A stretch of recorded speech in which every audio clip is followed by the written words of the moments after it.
Shabbat Shalom, everyone. It has felt like in the last week that we have officially entered wintertime. We started the month of December officially and the Hebrew month of Kislev. The weather has definitely turned colder. Our Thanksgiving gatherings have turned to planning our Hanukkah celebrations with loved ones. But maybe more than all of these, the sign that winter is really, truly here is the darkness. That feeling in the late afternoon when the sun has noticeably gone away and darkness has descended upon the city. Days getting shorter and shorter and nights getting longer and longer. In fact, last night, Shabbat officially began at 4:10 p.m., the earliest Shabbat of the entire year. Judaism, as with other ancient religions, holds a fair amount of anxiety or fear with darkness. Although in our evening prayers we have Ma'ariv Arvim, thanking God for bringing on the evening time, we couple it with Hashkivenu, asking for God's protection during the darkness and praying that we are safe throughout the night.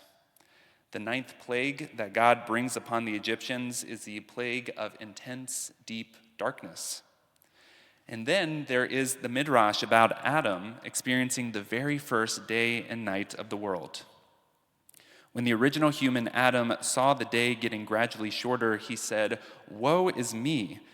Perhaps because I have sinned, the world around me is darkening and returning to its state of chaos and confusion.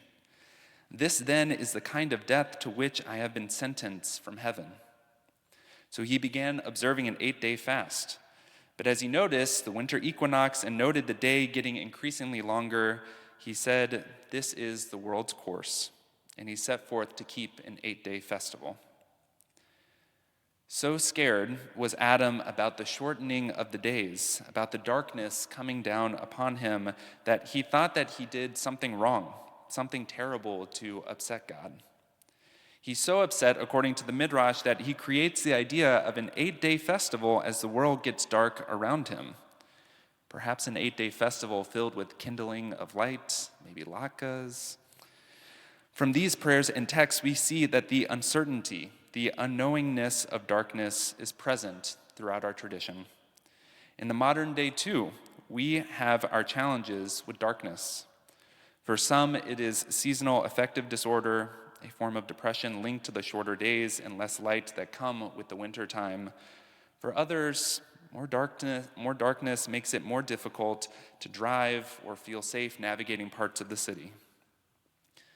And yet, for all the ways in which darkness makes life more challenging or brings on Jewish worry, there is also an elegant beauty to the darkness. There's a poem by Wendell Berry that I hold close to my heart during this time of year when the darkness seems to be all around. To go in the dark with the light is to know the light. To know the dark, go without sight. And find that the dark too blooms and sings and is traveled by dark feet and by dark wings. In this poem, Barry calls upon us to see the beauty, the possibility, the growth that can happen under the cover of night in the deep, deep darkness. That the dark too blooms and sings, and that the dark invites us into something more, something deeper than we initially imagined.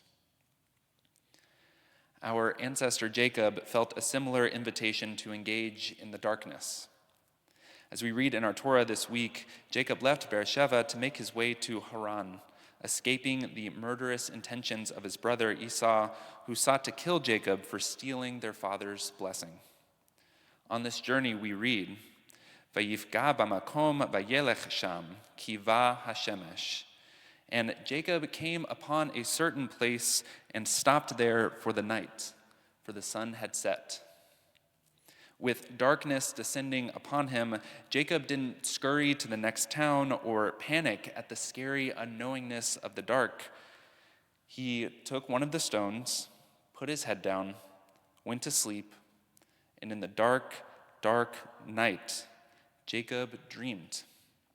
He dreamed of a magnificent ladder, its base set upon the ground and its top reaching all the way to the sky. And upon the ladder there were angels, messengers of God going up and going down. In this dream, God appears and speaks directly to Jacob, assuring him that as the descendant of Abraham and Isaac, that God will protect him, that he will be prosperous, and that his offspring will flourish throughout the world. And then Jacob awakens. With the sun rising, he recognizes all that has transpired in his dream. He makes a monument to God and then proceeds along his journey, taking the next steps toward his future. Jacob's dream, his conversation with God, fills Jacob with spiritual fortitude. From this experience, Jacob more easily recognizes the God of his ancestors, and he is more ready to carry on with his journey. Under the cover of night, in the deep darkness, Jacob dreamed, and that dream gave him the spiritual fortitude, the divinely inspired courage and hope to pursue his journey. This year, the darkness of the month of Kislev seems to be responding to the political state of our country and of our world.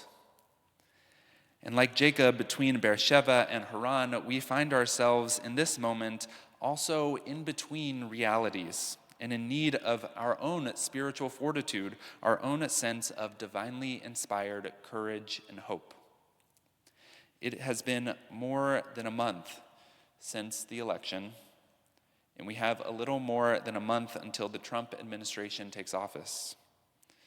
Although there is a tenuous ceasefire between Israel and Hezbollah in Lebanon, the devastating war in Gaza rages on, with the hostages still not home and devastation consuming Palestinians.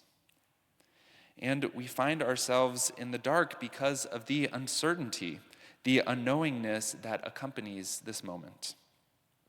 This literal and metaphorical darkness that we are in, the growing darkness of Kislev and the darkness of uncertainty in this political moment, they are perhaps inviting us into a time of transformation. To use this time, this moment in the world to go dark, to revel in the darkness and the possibilities it brings to the world. We don't need to jump into the work of creating or marching or protesting or organizing right now. Perhaps this time is inviting us into something different. We don't need to create light that can drive out the darkness of the moment, although it would be nice. This moment, the time of darkness, seems to be inviting us into developing spiritual fortitude, just like our ancestor Jacob. And we're going to need this strength, this spiritual fortitude for the time to come. So what could that look like? One spiritual practice during this time of darkness, among many practices and strategies, also comes from our parsha. V'hinei sulam mutzav arza v'rosho magia hashamayma. And behold, a ladder was set on the ground, and its top reached to the sky. The Kiddushat Levi, a Hasidic master in the 18th century, invites us into a spiritual practice. He invites us to imagine ourselves as the actual physical ladder in Jacob's dream. We can imagine the feet of the ladder as our feet, planted firmly on the ground, being as present as possible in the here and in the now, with our feet on the ground, doing all that we can to be present to the world around us. And then, alongside our groundedness, we can imagine our bodies reaching up towards the heavens, just like a ladder. From this new heightened perspective, we can see beyond the current moment and begin to envision the world as it should be. A world where everyone has what they need to thrive. A world filled with goodness and understanding. A world filled with God's children loving one another. Us ourselves as the latter reminds us that we must hold on to both in this moment. The groundedness of today, our feet planted firmly on the ground, alongside our strong, ambitious visions for tomorrow.